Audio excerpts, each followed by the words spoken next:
I want to stick to the climate-related issues, I suppose, because the United Nations Gabfest COP30 actually kicks off later tonight, our time, in Belém, Brazil. Now, remember, the Albanese government wants to host this same thing in Adelaide next year at a cost of $1 billion to taxpayers. Anyway, in Brazil, there'll be plenty of the usual hypocrisy, delegates flying in on private jets, of course, and scoffing meat at the restaurants while they tell the rest of us to go vegetarian. But cop this, the Brazilian government has chopped down thousands of hectares of the Amazon to make way for a highway to ease COP30 traffic in Belém. Unbelievable stuff. A little earlier, I caught up with Mark Morano, who's the executive editor of Climate Depot, as they call it. He's in Brazil and he's been out to look at that highway. I asked him to tell us what it tells us about the whole COP meeting process.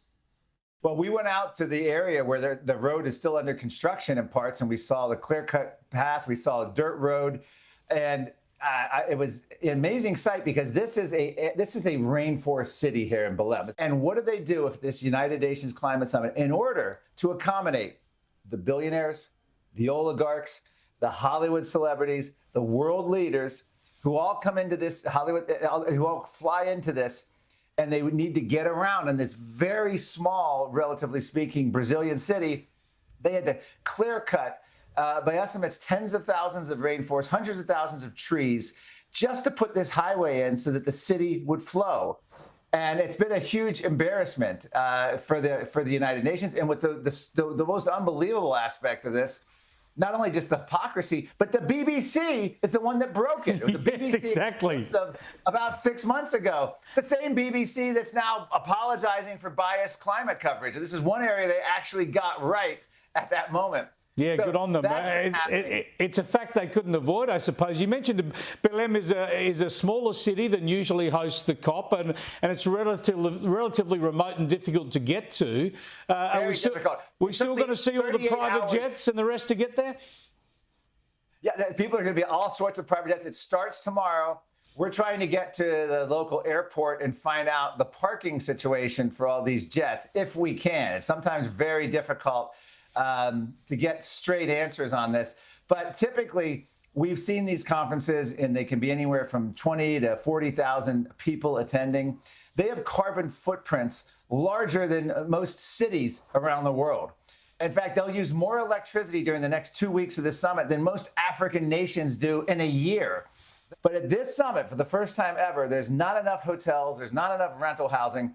So they're bringing in massive cruise ships to dock along the rivers in the city here in order to house all of the delegates and activists that are coming from all over the world. Now, the first thing you need to know about a cruise ship is, according to all the evidence, when you look at the fraudulent concept of carbon footprints, but let's play along with it. A cruise ship, your average size cruise ship, actually has a higher carbon footprint than flying to a destination and getting a hotel combined. So the UN is clear-cutting the Amazon rainforest. They're bringing in massive carbon footprint cruise ships to house people, and they're bringing in all the billionaire class and all the celebrities and all the world leaders coming in on private jets. It is, in other words, a typical United Nations party. Yeah, look, it's just so hypocritical, and especially because, of course, the UN just goes with alarmism and moral panic the whole time. Let's have a look at the latest from the Secretary-General, Antonio Guterres. Every fraction of a degree means more hunger, displacement and loss, especially for those least responsible. This is moral failure and deadly negligence.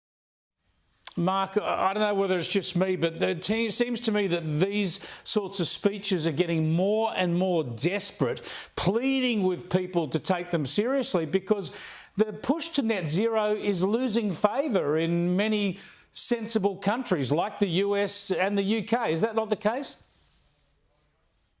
It absolutely is. The United Nations has been promoting this idea that they can control the weather, control the bad weather effects since 1992, when we got into this whole mess under the Rio Earth Summit Treaty, when all the nations signed it. Well, if you look at every UN climate summit, the decades we've had, that's been, 33 years ago, Carbon dioxide has continued to go up in the climate. They've had no impact. So this year, they're trying to spin a new impact. Well, we may not have actually slowed carbon dioxide, but we've stopped the worst effects of global warming. We're not going to have that. They're dialing back the catastrophe predictions on some level to say it's because of the success of these summits and because of all these treaties we've signed. But the fact is that the US is dropping out of Paris. We've seen leaders in Europe too suggest that they've gone too hard, too fast. Isn't the push towards net zero getting less frenetic rather than more so? You have a rebellion brewing throughout Eastern Europe, from Hungary and Poland and Czech Republic, that aren't going to go along with this. You have Argentina pulling out their delegation when Donald Trump told them it wasn't worth it at last year's UN climate summit.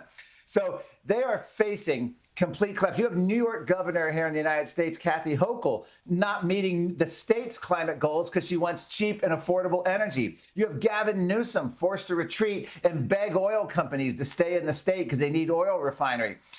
And you have Greta Thunberg just moved on to a completely different issue. She's now fighting Israel in the Middle East, and the whole issue of climate is long past. So she's even walked away from it.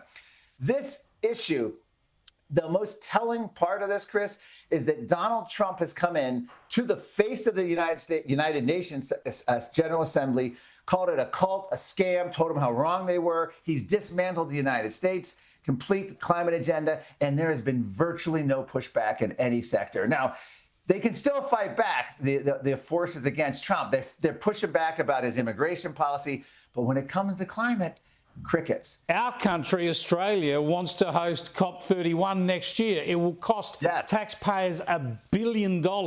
I'm hoping we don't get it, therefore. The decision is going to be made at this COP, at COP30. What are the chances Australia's going to get this? Is it going to be a standoff between Australia and Turkey and therefore go to Germany instead? We probably will know in the next 2 weeks. They usually announce with some certainty the next year's COP process.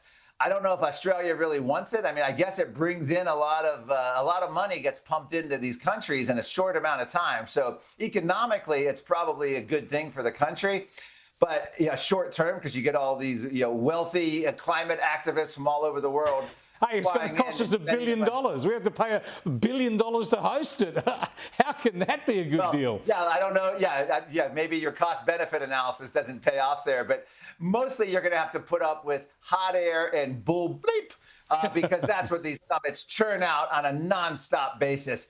And I don't know how much longer this process can go. I mean, this is a failed and fraudulent process from the beginning, and they know it. And Europe knows. The big thing is to watch Europe and watch how they're just all the lies about solar and wind. They're taking over fossil fuels. We're just around the corner. It's all happening. 80% of the world's energy still comes from fossil fuels after 33 years of this UN bull bleep. Mark Morano, thanks so much for joining us again. Thank you, Chris. Appreciate it. And notice Anthony Albanese is not in Brazil. He doesn't really want this conference next year because he knows it would be an embarrassment.